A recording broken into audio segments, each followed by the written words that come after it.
At my brother's wedding, I wasn't given a seat at the family table. I wasn't introduced to anyone. I wasn't even acknowledged. Instead, I was laughed at. Just a lowly soldier, someone whispered behind my back. My father chuckled and raised his wine glass toward the towering cake. "You'll never afford something like this, Willa. Not with that uniform." Everyone laughed. I smiled. Not because it was funny, but because they had no idea who I really was. They saw a woman in a plain black dress. I was the eldest daughter they wrote off. The disappointment. The one who walked away from the family company to serve in the military. What they didn't know was that the lowly soldier they mocked holds power they couldn't even comprehend. Because 1 week later, I walked into a boardroom where my father and brother were preparing to finalize a $50 million defense contract. They didn't expect me there. They definitely didn't expect what happened next. When their CEO saw me, he stood up and addressed me in front of the entire board. "Good morning, Major General Bradley." The room froze. My father's hand stopped midair, still holding his pen. My brother's jaw dropped. Everything they thought they knew about me crumbled in seconds. If you've ever been underestimated by your own family, if you've ever been cast aside and quietly decided to rise anyway, stay with me. Because this is not just a story of revenge. It's a story of dignity, of quiet strength, and of one woman who let her silence speak louder than anyone's applause. Ready. Let me take you back to where it all began. Willa Bradley was 37 years old and had spent nearly 2 decades serving in the United States Army. She held the rank of Major General and was known in government circles for her expertise in cybersecurity and defense infrastructure. Her days were spent in briefing rooms near the Pentagon and in virtual war rooms scattered across the world. But on this day, she stood alone at a train station in Virginia, a simple black coat over her uniform, preparing to return to the one place she had avoided for nearly a decade home. She hadn't seen her family in 10 years, not since the day she walked out of her father's office after rejecting a job offer that would have guaranteed her a future in the Bradley family legacy. Her father, Gregory Bradley, was a towering man both in stature and ego. As the CEO of Bradley Systems, one of the largest defense contractors in the country, he wielded power that stretched from private boardrooms to Capitol Hill. Her mother, Linda, was gentler in tone but quieter in voice. Willa remembered her mostly as a woman who watched from the sidelines, supportive but not defiant, loving but restrained. Then there was Nathan, her younger brother by 5 years, the pride of the family, the golden boy who had become the company's CFO before the age of 35. Willa hadn't spoken to him in years. The invitation to Nathan's wedding had arrived 3 weeks ago, typed not handwritten, and addressed simply, Willa Bradley. There was no, "Dear no. We hope to see you, just a time, a date, and a location. A 5-star hotel in the heart of D.C." She didn't need to guess what kind of event it would be, luxurious, showy, full of guests who only knew one side of the Bradley family legacy. She had no intention of attending, not until her mother called. It was a short call, stiff at first. Linda's voice had aged a bit more hesitant than Willa remembered. There was a pause before she spoke. "I know it's been a long time," she said softly, "but it would mean something to me. If you came, just for the ceremony. For me." Willa didn't answer immediately. She thought of how many times she had served in silence, stationed in remote parts of the world, while her family celebrated birthdays, anniversaries, press features, and product launches. She thought of how many articles featured her father and brother shaking hands with senators, while her own contributions were classified, buried in restricted files. And yet, her mother's voice still had a pull on her, so she said yes, quietly, without promise, without warmth. Now, as the train pulled into the station, Willa braced herself. She had faced foreign threats, cyber-sabotage, national emergencies. But this was different. This was personal. The weight of her decision wasn't about the wedding or the ceremony. It was about returning to a world that had no idea who she had become. To them, she was still the girl who walked away from the family empire. The soldier who had turned her back on millions of dollars and a corner office. The disappointment. The last time she'd seen her father, he stood behind his desk and said, "If you leave this office, don't expect to come back." She had left. Not just the office, but the house, the family dinners, the Christmas cards. And for a long time, she had made peace with it. She wasn't angry anymore. She had learned to live with absence. But as the train approached her old city, she realized this visit wasn't about closure. It was about confrontation. She didn't come to prove anything. She didn't come to make a scene. She had simply made a promise to her mother. But something in her gut told her this trip would not be simple. Not with Gregory, not with Nathan. The Bradley men had long ago decided who she was, what she wasn't, and more importantly, what she'd never be. She didn't expect a red carpet. She didn't even expect civility. But she did expect truth, at least for herself. Willa stepped off the train and walked into the cold evening air. The city hadn't changed much. The buildings were taller, the skyline brighter, but the air carried the same cold distance she remembered. She booked a car to the hotel listed on the invitation. She didn't call ahead. She didn't tell anyone she was coming. As the car drove past familiar roads, past signs bearing her family's company name, Willa stared out the window in silence. Somewhere out there, Gregory and Nathan were likely preparing for the big day, perfect tuxedos, photo ops, and smiling guests. Somewhere her name might be mentioned in passing. Or maybe not at all. But she would be there. Quiet, observing, not demanding space, but refusing to be erased. They had written her out of their world 10 years ago. And yet now she was walking back in on her own terms. Not as a daughter seeking approval. Not as a sibling longing for reconciliation. But as Willa Bradley. A soldier. A leader. A woman who carried power in silence. And while they might not know it yet, everything was about to change. Willa adjusted the hem of her navy blue dress uniform as she stepped out of the car. The Grand Belrose Hotel loomed before her like a marble fortress draped in luxury. The red carpet, the golden lighting, the soft strains of classical music drifting from inside it was all exactly what she remembered from her family's world. Ornate, extravagant, performative. She paused for a moment, exhaling slowly, then moved toward the entrance. The hotel staff greeted her politely, one young woman checking her name off the list with the kind of vaguely confused smile Willa had seen countless times. "Bradley? Willa Bradley. Yes, here you are, ma'am. Table 17. Willa offered a tight smile, barely nodding before walking inside. Table 17. She knew instantly what that meant. It wasn't near the head table, not even near the extended family. It was tucked away behind a floral arch near the dessert bar.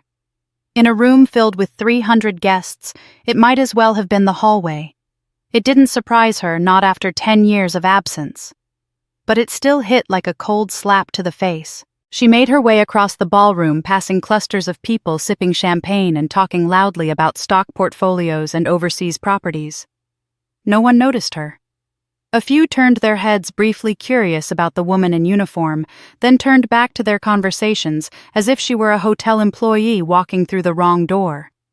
At table 17 sat an older couple she vaguely remembered from some Christmas party in the early 2000s, a young tech consultant and a family friend who offered her a shallow nod before continuing his conversation about his second vineyard.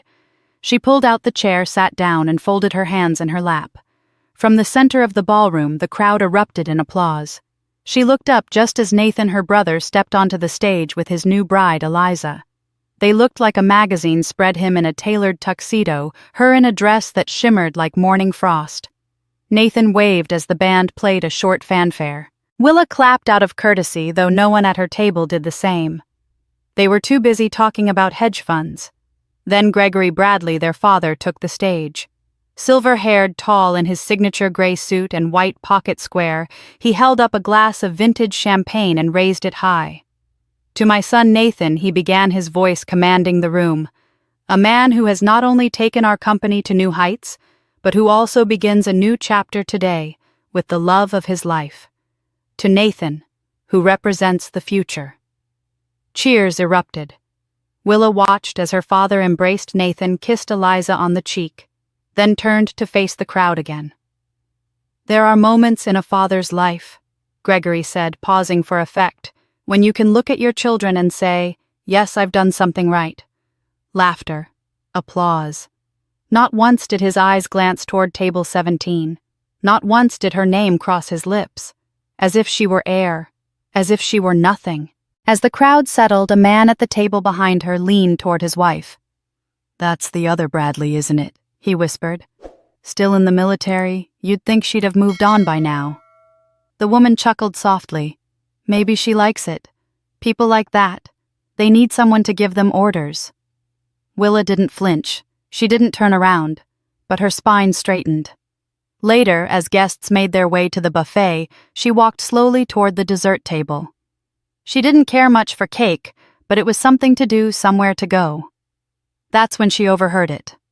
Gregory, standing with 3 longtime business partners near the champagne fountain, laughed.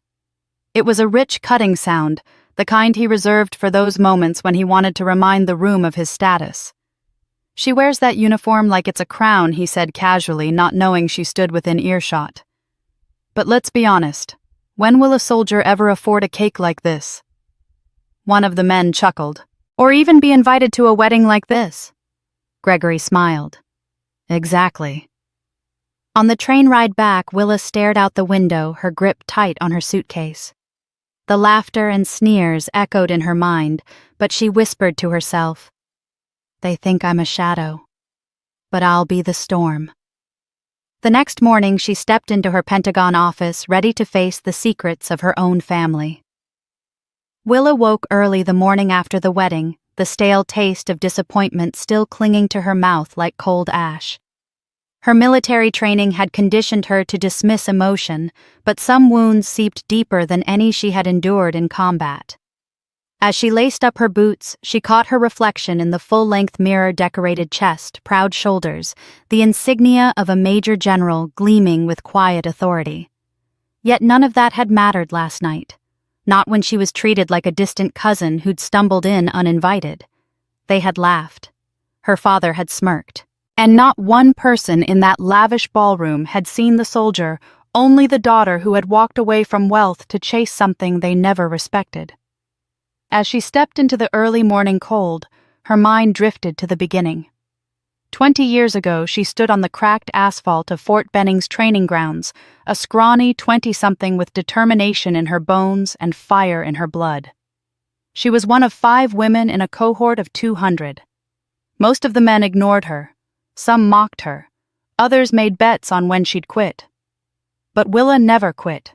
She outran them, outshot them, outthought them.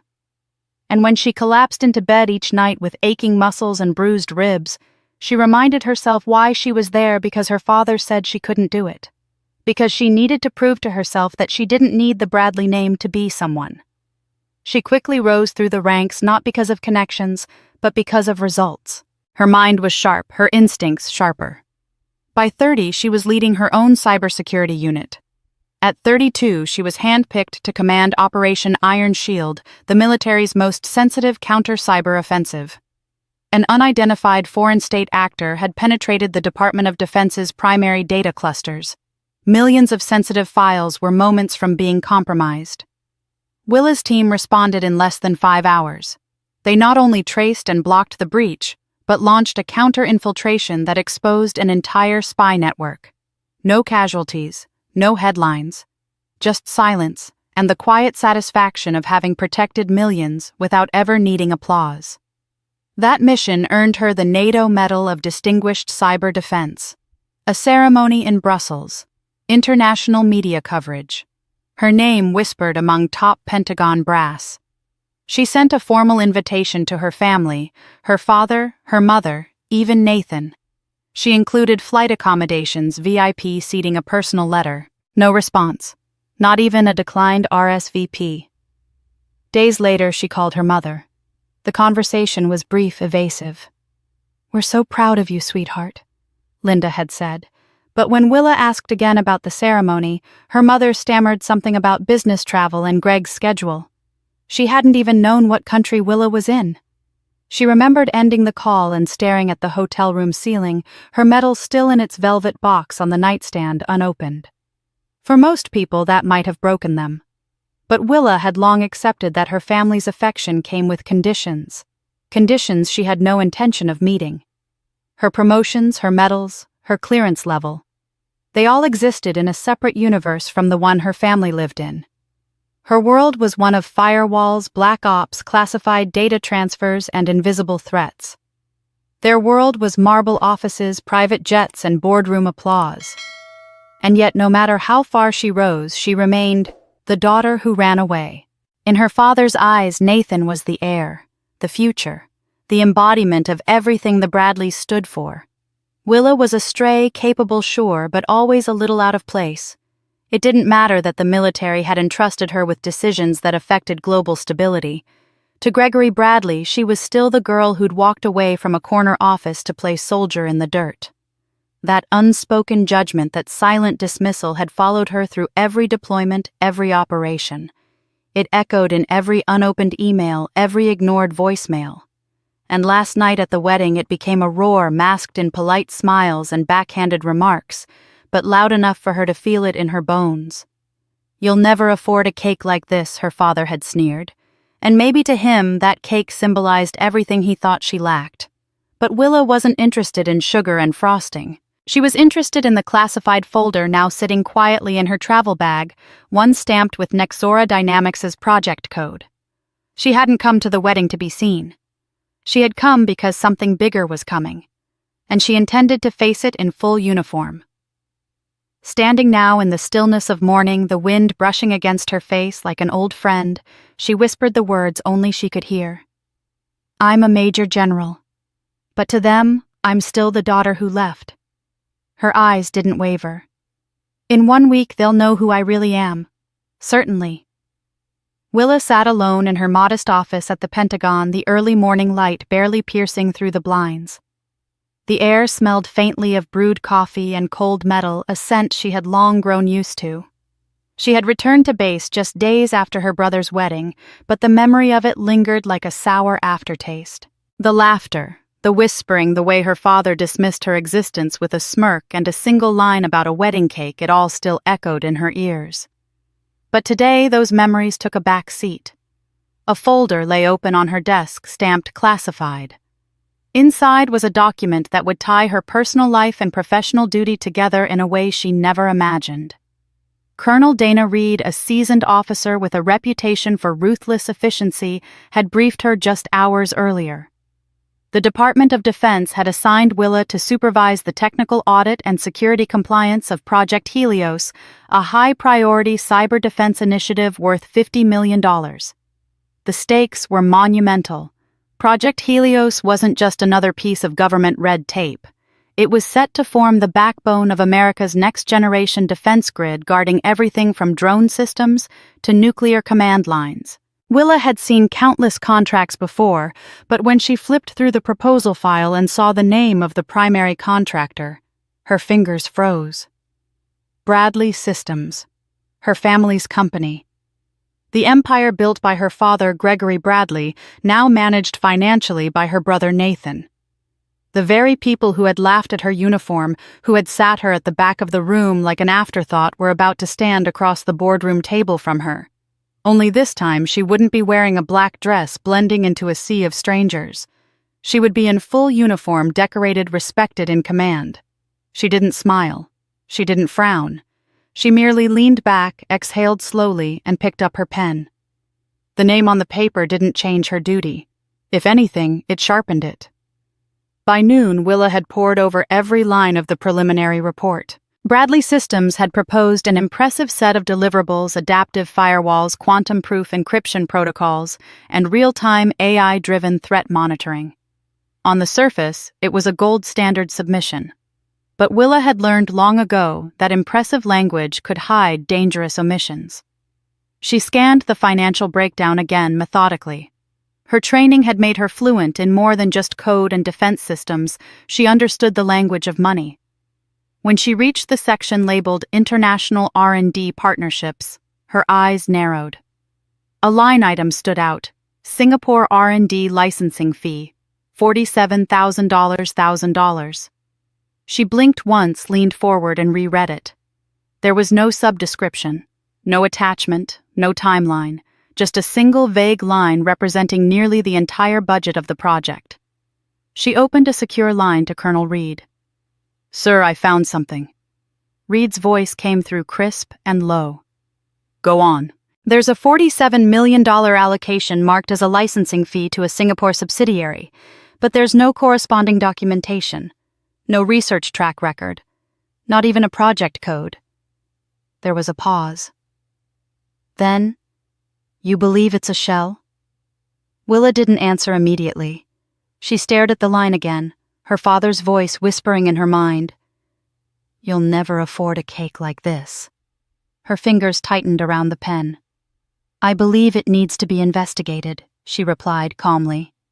Quietly. "We assigned you this project because of your record," Major General Colonel Reed said. "You're not here to play family. You're here to protect this country. You understand that, right?" "I do, sir." "Then do what needs to be done." When the line went dead, Willa sat back again. The Singapore listing was too large and too vague to be overlooked, and the fact that it was tied to her father's company made the situation 10 times more precarious. If this was a legitimate error, it needed to be corrected immediately. If it wasn't, if it was a hidden funnel or a cover-up, then Bradley Systems might be playing a dangerous game with national security. She closed the folder and secured it inside her desk's biometric drawer. For the first time since the wedding, a different kind of fire burned in her chest. This wasn't about revenge. Not anymore. It wasn't about the wedding or her father's mockery or the way Nathan had looked through her like glass. She stood up, walked to the window, and looked down at the quiet movement of Washington, D.C. The buildings, the people, the invisible data streams humming beneath the city's surface. This was the world she'd sworn to defend. Then she whispered to herself, voice like steel beneath velvet. "I don't want revenge, but justice doesn't need to stay quiet." Willa stepped into the sleek glass tower of Bradley Systems just as the city skyline glinted in the late morning sun. Her dress uniform was crisp, her medals catching the light with a subtle authority. Every step echoed through the marble floor of the lobby, sharp and certain. Employees stopped mid-stride, giving her sideways glances, their eyes flicking to the stars on her epaulettes, the military bearing in her posture. She was no longer the quiet sister. No one remembered she was Major General Willa Bradley, and she had come to reclaim her name not with noise or vengeance, but with presence. The assistant who came to escort her stammered slightly when reading her name on the clipboard. "Major Bradley. This way, ma'am." She led Willa past a sea of high-ranking executives and well-polished interns who were gathering for the quarterly board meeting. None of them recognized her yet. They didn't know the soldier who'd once been left off the family Christmas card was now holding the pen over their most valuable contract. But they would. The elevator rose silently, every floor another layer she shed of the humiliation from a week ago. The laughter at her brother's wedding still rang in her memory, her father's condescension, the smirks, the dismissive tones. They had looked at her uniform as if it were a cheap costume. Her brother's bride hadn't even acknowledged her presence, and her own father had joked within earshot. When will a soldier ever afford a cake like this? No one objected. No one defended her. She had merely smiled, then whispered to herself, "We'll see." Now the top floor came into view, floor 63, executive boardroom level. The doors slid open with a quiet hiss. She walked through the carpeted hallway, passing black and white portraits of company founders and innovation milestones. Her father's photo was centered smiling in a navy suit with arms folded, as if challenging anyone to match his legacy. She paused for only a moment, then entered the boardroom.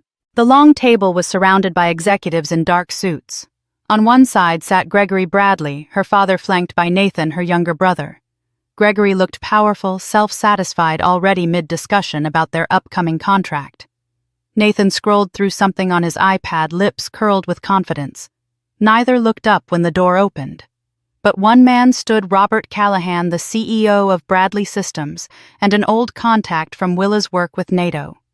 He approached her with a warm, dignified smile, extended his hand, and said in a clear, authoritative voice, "Good morning, Major General Bradley." The room fell dead silent. The words sliced through the air like a whistle in a trench. Gregory froze his pen, suspended midair. Nathan looked up sharply, blinking in disbelief. Murmurs rose around the table as executives straightened in their chairs and looked between Willa and the older man. Willa gave a single respectful nod. "Good morning, Mr. Callahan. I trust we can begin." Robert gestured to the chair at the head of the table, his own chair. "This seat is yours today." She placed her dossier on the table with measured calm. The gold insignia on her uniform shimmered softly under the ceiling lights. She didn't have to say anything more. The silence of the room spoke volumes. Gregory cleared his throat, breaking the moment. "Willa," he said, his voice lower than usual, uncertain like a man seeing a ghost. You're the department representative." Willa turned her gaze to him, steady and cold. "Yes, sir. I'm the senior military liaison for this contract with final review and clearance authority." She opened her folder. "And today, we'll be going over some inconsistencies in the Project Helios financial reports." Nathan shifted uncomfortably. "You mean you're in charge of approval?" "I mean," Willa said evenly, her voice sharp as a command line without my sign-off, "this contract doesn't leave the room." A ripple went through the board. One executive coughed to cover his surprise. Another fumbled with his pen. Someone at the far end whispered, "She's a general." Willa continued without hesitation. "Before we move forward, I'll need full access to the development budget, particularly the $47 million line item marked Singapore Expansion. My office has flagged it for insufficient documentation." Gregory stiffened. "That's proprietary development." "Not when it's on the taxpayer's dollar." Willa cut in. "You requested DoD funding. That means transparency. That means accountability." Nathan looked pale. We have explanations for that. I just don't have the file with me." Willa didn't blink. "Then I'll expect it on my desk by 0900 tomorrow. If it's not there, this deal doesn't go forward." The board sat stunned. Gregory rubbed his temple, avoiding her eyes. Nathan stared at his screen, sweat beading at his temple. Callahan watched quietly, arms crossed, not interfering. Then Gregory finally spoke, his voice low and hoarse. "Why didn't you say anything at the wedding?" Willa didn't smile. "I didn't come here to prove anything to you," she said. "I came to do my job." And with that, she turned a page in her folder and said, "Now, let's proceed." The atmosphere in the boardroom was tight as a wire. Willa pulled a classified document from her folder, her voice calm but razor sharp.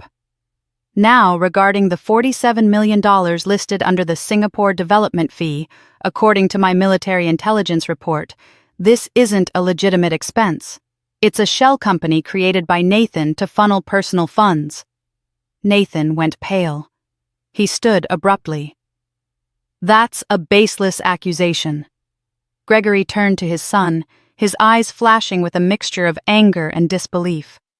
"Sit down, Nathan," he said quietly, though his voice trembled. Willa continued unfazed. "I have banking transaction records. If there's no immediate explanation, this contract will be terminated, and it may trigger a federal investigation." The room fell into dead silence. Only the soft rustle of papers could be heard as directors exchanged alarmed glances. This wasn't just a meeting anymore, it was the collapse of an empire. Willa had just returned to her office at the Department of Defense when the message arrived. A secretary knocked softly on the glass door and handed her a plain envelope. Inside, scribbled in her father's unmistakable handwriting, was a note. "Come to the Winter Garden 8 p.m. No assistants, no uniforms, just us." She debated ignoring it. Part of her wanted to let him sit in that garden alone and feel the weight of the silence he'd created over the years. But something told her this meeting wasn't just about business anymore. This was about control. and Gregory Bradley never lost control until now. The winter garden was quiet when she arrived, a sleek rooftop greenhouse surrounded by glass walls built atop the Bradley Systems headquarters. It was Gregory's pride, a symbol of legacy and innovation. He was already there, standing beneath the arch of white hydrangeas he had planted himself, a tumbler of scotch in his hand. He didn't rise when she approached. He simply looked up, eyes sharp, calculating. "You've made quite a mess," he said evenly. Willa didn't answer. She sat across from him, folded her hands, and waited. Gregory leaned forward. "You had your moment, Willa. The board is shaken. Investors are nervous. The press caught wind of the military audit. You've proven your point."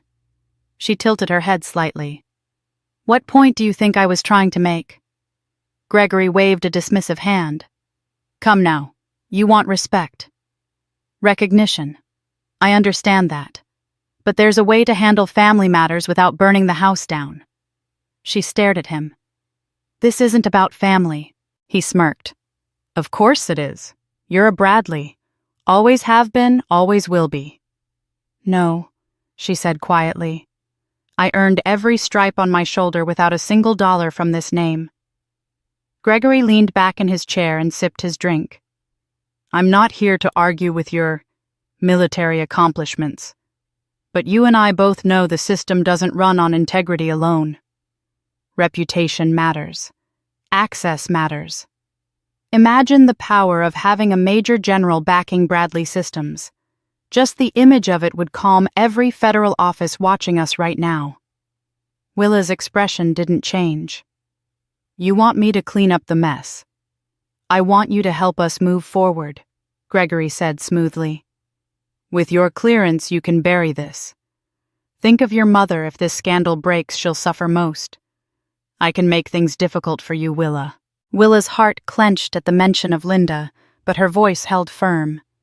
"You think I'd trade my honor to save your mess? I protect this country, not your corruption." Gregory smirked. "You're still my daughter, always choosing the hard way." Linda appeared in the doorway, tears streaming down her face, whispering, "Gregory, stop." Willa stood, gave her mother one last look of regret, and walked away without turning back. The smell of dust and old leather always brought Willa back to that library at West Point, where she first thought about quitting. It was winter, her second year, and she had just failed a crucial exam in advanced field tactics. Her CO had told her not unkindly, "Maybe you're not built for this." She'd been skipping meals, sleeping in 3-hour intervals, breaking physically, but worse, doubting herself. And that night, she had packed a bag. She wasn't going back to class. She wasn't reporting for morning drills. She was done. Then Tina Monroe had found her. "You look like hell," Tina had said, flopping down beside her on the dorm bed. "And not the kind of hell you get from training. The kind you get when you believe people who don't deserve your doubt." Willa had tried to brush her off. "It's not working, Tina. I'm not meant for this. I'm not like you. You're faster, sharper. You belong here." Tina had smiled. "No, I'm just more stubborn. And so are you. Which is why I'm not leaving this room until you unpack that damn bag."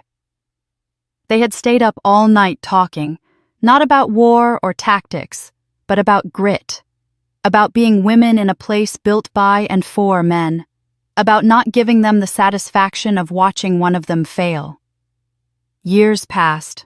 War zones came and went. Careers diverged. But that moment never left Willa, and neither did Tina. Tina had once confided in Willa during a long night in an Afghan desert.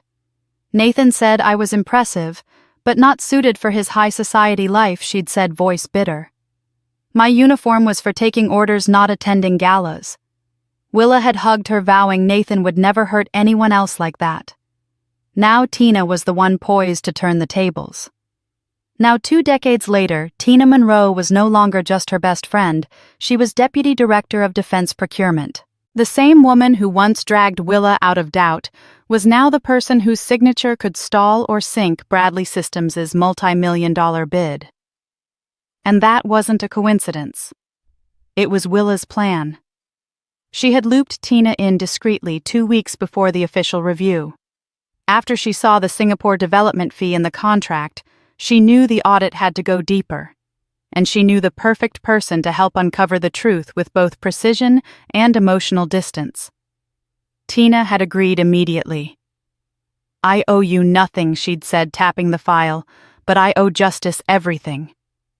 Willa remembered the old tone in Tina's voice. The fire hadn't changed.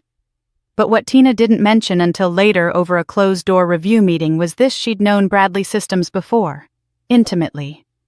Years ago, during Willa's third tour overseas, Tina had been seeing someone. It was casual at first, but it turned serious fast. That someone was Nathan Bradley. Willa's face had gone cold when Tina told her. "You didn't know?" Tina asked. "No," Willa had answered. "He never mentioned you." Tina nodded. He wouldn't. Then she recounted it all. The dinner at his penthouse, the whispered promises of a future the night it ended. "He looked me in the eye," she said, "and told me I was admirable but not a fit for the life he needed.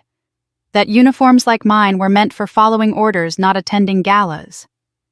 Willa clenched her jaw, remembering the same tone Nathan had used when she'd shown up to his wedding. Polished, polite cruelty. The kind that stung deeper than shouting.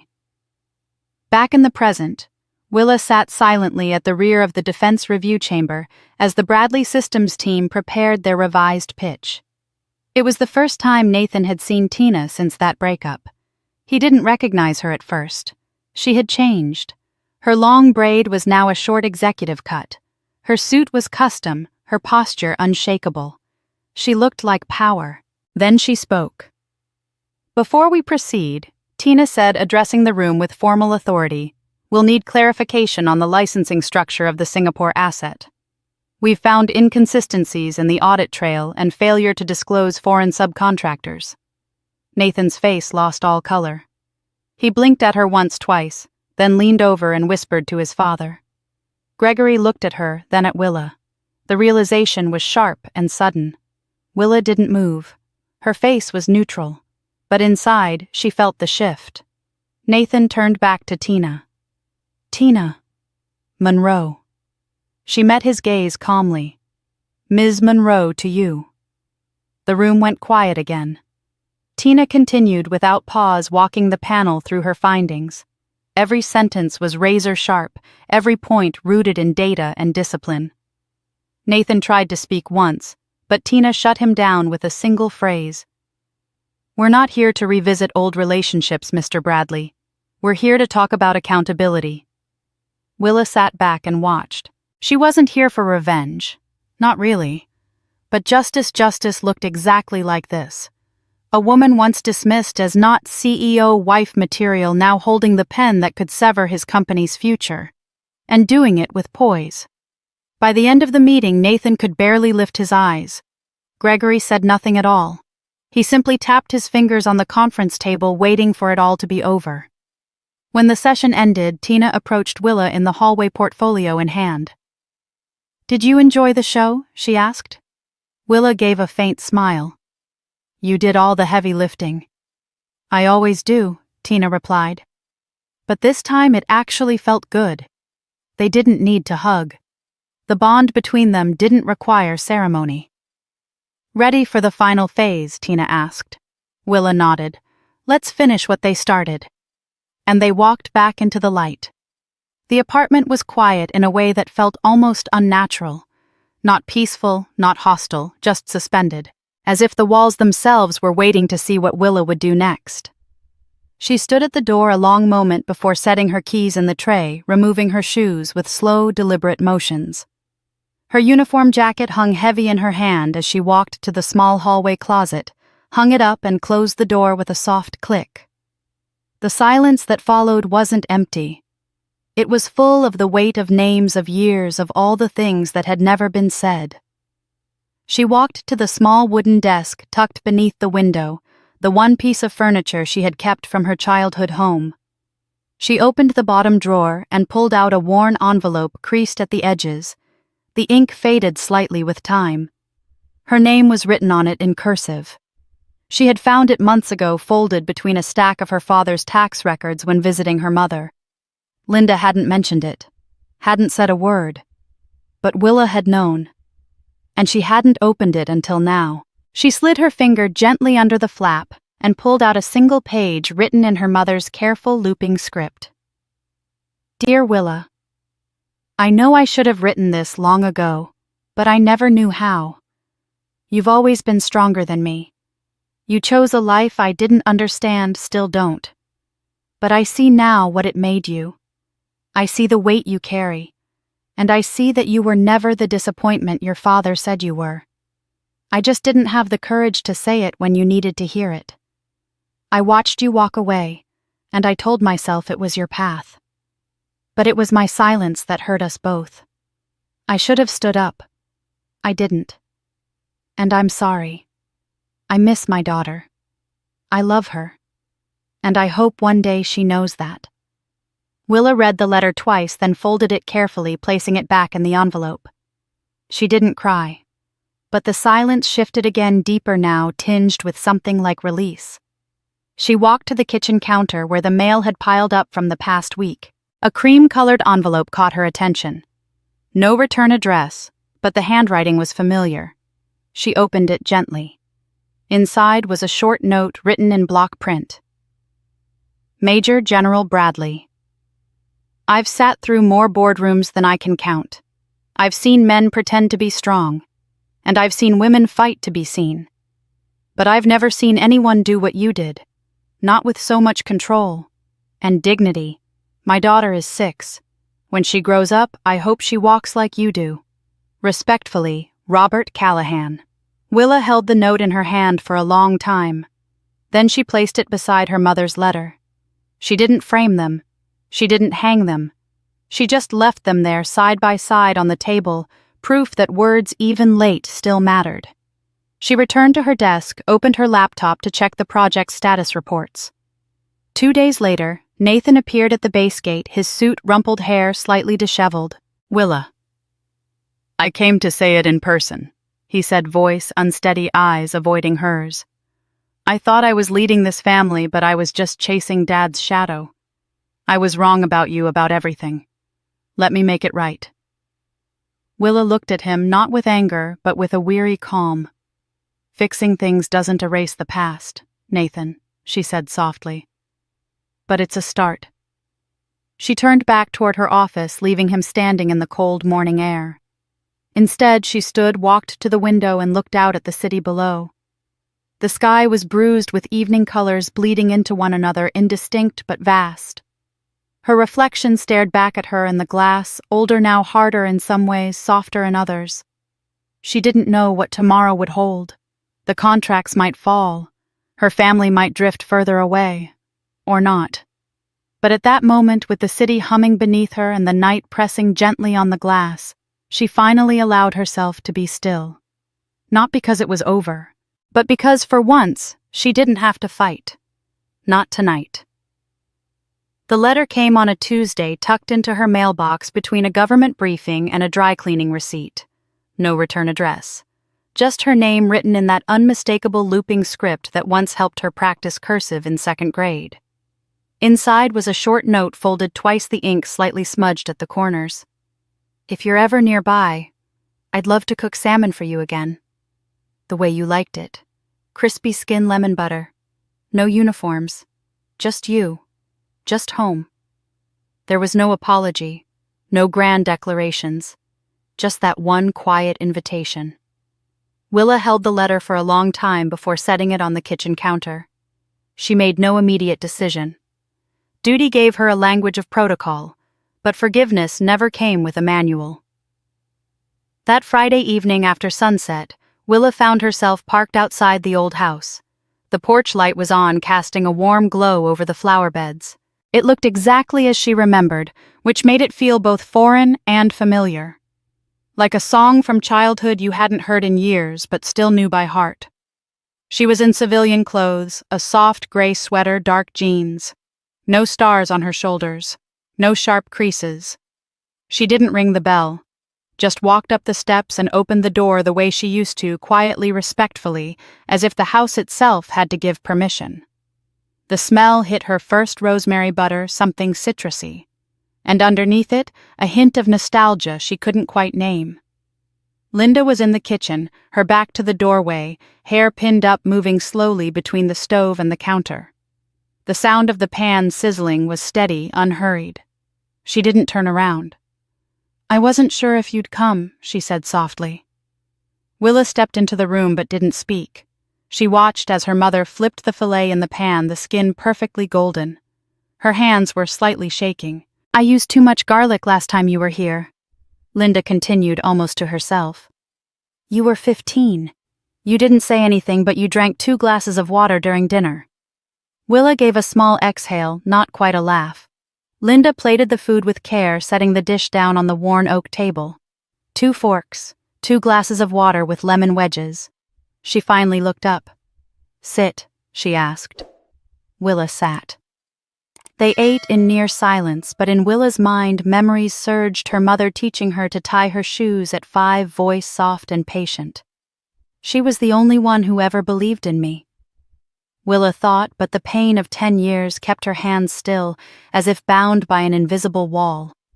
She wanted to reach out to hug her, but the distance lingered. They ate in near silence, save for the occasional clink of silverware. The salmon was as promised, exactly as she remembered it, rich, tender, balanced. Halfway through the meal, Linda set her fork down. Her voice was quiet but firm. "I knew." Willa didn't look up, but she didn't stop eating. "The day you got that medal, the one from NATO, I saw the invitation before your father did. I read every word." There was a pause, long enough to stretch. "And I didn't say anything," Linda whispered. "Not even to you. I let him tear it up. I let him act like it had never come." Willa still didn't respond. Linda's hands folded tightly in her lap. "I was afraid. Afraid he'd say I was choosing you over him. Afraid he'd leave.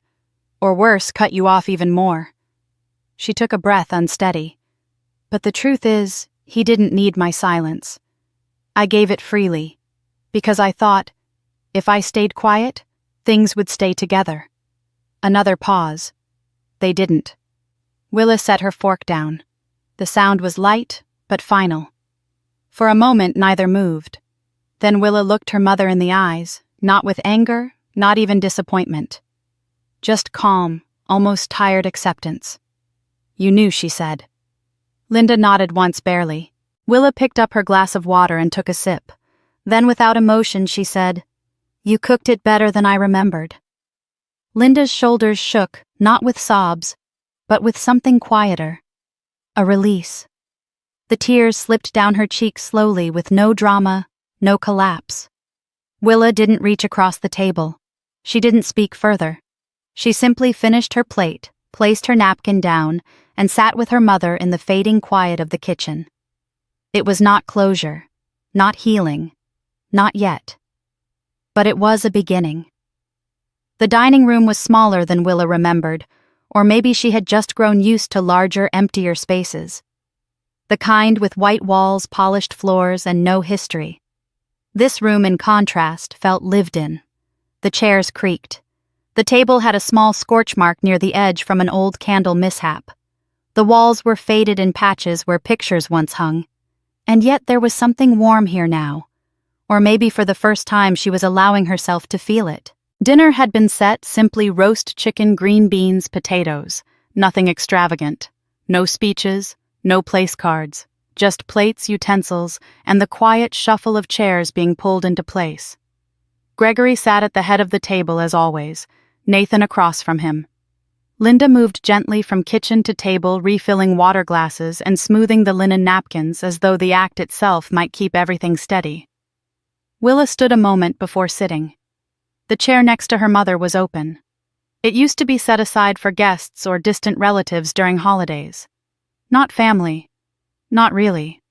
But tonight it had no label. Just space. She sat. No one spoke for the first few minutes. The clink of cutlery was the only sound in the room. It wasn't tense, just cautious, like everyone was waiting to see if the quiet could hold. Then Nathan cleared his throat. "I updated the structure," he said, not looking up at first. "Tore out the old patchwork. We rebuilt the security and compliance stream based on the framework you mentioned, the one from your task force brief last year. He finally glanced at her. The results were better than any version we've ever submitted. Willa nodded once. Not praise, not criticism. Just acknowledgement. Nathan smiled, faintly grateful for even that. Gregory didn't speak right away. He moved his food around his plate. Then he set down his fork and looked at her, not with his usual sharpness, but with something more worn, as though pride had been scraped thin by time. "You don't have to forgive me," he said softly. "But I want you to know. I was wrong."